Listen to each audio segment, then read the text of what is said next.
questão do homem e do mulher, de homem e de mulher, eu queria saber o seguinte, com relação a problemas auditivos. Tem uma incidência mais em homem ou em mulher ou não? Não tem muito isso? Não tem muito isso, não. Porque geralmente você mencionou que muitas vezes uma pessoa que é muito exposta a barulhos, por exemplo, não utiliza EPI, Sim. trabalha em obra, mas não utiliza o auricular, Sim, aí pode ser que venha a ter problemas. Né? Talvez, eu não sei te falar realmente como que é a questão da porcentagem, né, incidência, assim, mas se for analisar como a gente tem mais trabalhadores homens nesse meio, né, talvez seja realmente maior a incidência desse tipo de perda auditiva nos homens do que nas mulheres, mas não sei te afirmar com certeza. Mas, no geral, assim, não. Por exemplo, a presbiacusia, né, que é a perda auditiva do idoso, que é o mais comum deles atenderem, né, nessas empresas de aparelho auditivo, né? Então, não tem diferença, assim. Tem um componente genético importante. Então, se tem um histórico familiar, né, pais, tios, avós, enfim, que tinham perda de audição, a pessoa tem maior chance também de desenvolver, né? Mas com relação ao sexo, a princípio, não, assim. E assim, eu tenho um caso da minha família que a minha avó, ela tem problema de audição, só que ela ainda tem preconceito com a questão do aparelho auditivo. Sim, e é engraçado que nos idosos parece que é mais do que dos mais jovens, assim. Realmente existe a maior parte das pessoas que ainda tem preconceito é de quem mais sofre, Sim. né? Sim. E por que você acha que acontece isso?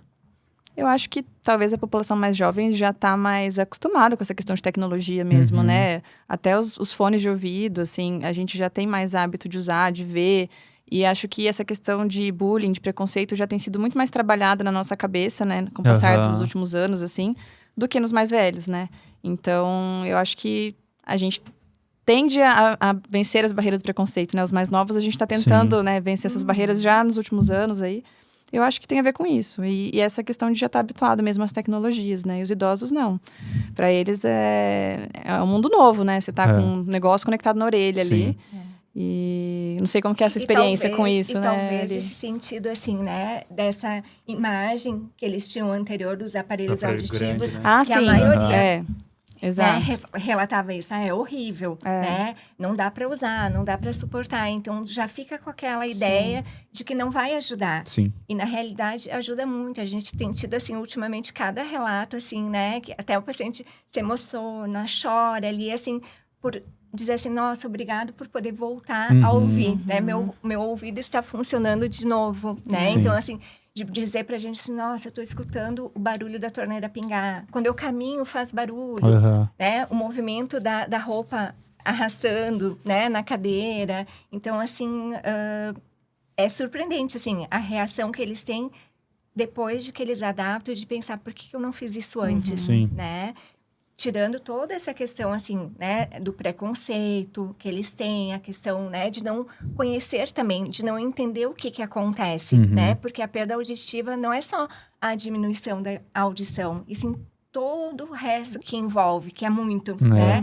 É o isolamento social, é a irritabilidade, um cansaço mental muito maior, porque quando a gente tá com uma alteração na audição, que eles costumam muito dizer assim, eu ouço, mas eu não entendo, né? Por que isso está acontecendo? Eu sempre digo, o ouvido ouve, mas quem faz essa compreensão, esse entendimento, é o cérebro. E esse som não está chegando dessa mesma forma lá no cérebro, né? Então, há um desgaste muito maior em relação à atenção, à memória, à cognição, fatores esses que cada vez mais, né, os estudos, a ciência está mostrando que tem uma grande relevância com a questão das demências, né? Então, a falta da audição não é só o se comunicar, né, o relacionamento com as pessoas, mas também questões, né, cognitivas de demência, né? E o isolamento, a pessoa também vai ficando deprimida. Exato. Então, são quadros várias... depressivos relacionados à perda de audição no idoso, assim, né? Muito. Vai se isolando cada vez mais,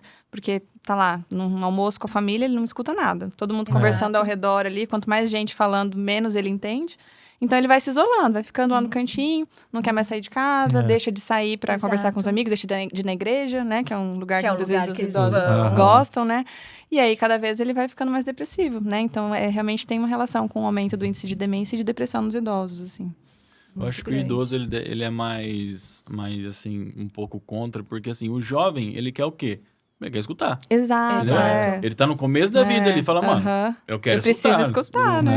O que tiver pra eu usar, eu quero usar pra Aham. escutar. Agora uma pessoa mais de idade fala, Já Muitas foi, vezes né? não tem que provar mais nada pra Já mim. foi meu Mais um tempo. problema só. mais um probleminha. E são, né, muitos que reclamam, mas eu tô escutando demais, né? Esse barulho incomoda. É. Mas qual barulho incomoda? O passarinho cantando, o cachorro latindo, né? Coisas que ele não percebia Exato. mais. Mas eu digo, graças a Deus que o senhor tá podendo ouvir Exatamente. tudo isso novamente, né?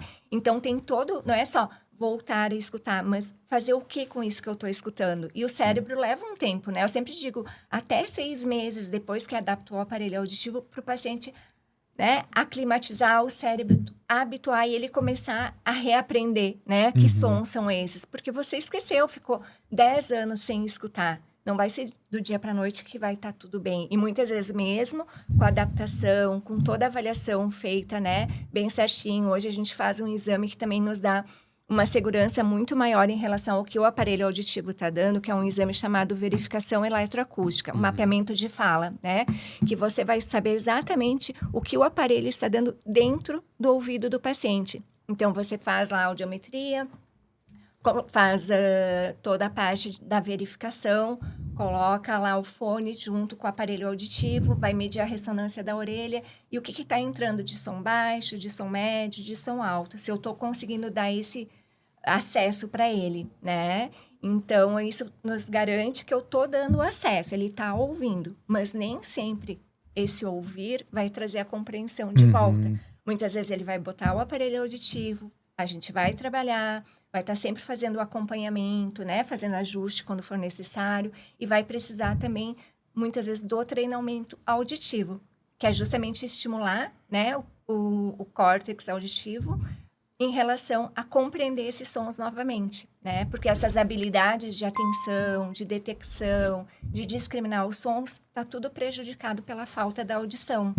Perfeito. Tem pessoas que depois que começam a utilizar o aparelho, elas, igual você falou, elas ficam, durante o período de adaptação, é Isso. claro, elas ficam um pouco mais irritadas, porque, por exemplo, elas estão escutando sons que às vezes está incômodo e aí faz tempo que ela não escuta. Tem alguns casos assim ou não tem? Não, a gente até orienta, né? A gente, quando faz a primeira adaptação, a gente nunca deixa no alvo, no 100%, né? Justamente para ir fazendo esse controle, né? Para ser o mais confortável para ela. Porque não adianta eu deixar no alvo, mas ser algo que no momento ela não está conseguindo suportar, né? Então, a gente já baixa um pouquinho esse ganho para ela, para ser algo confortável.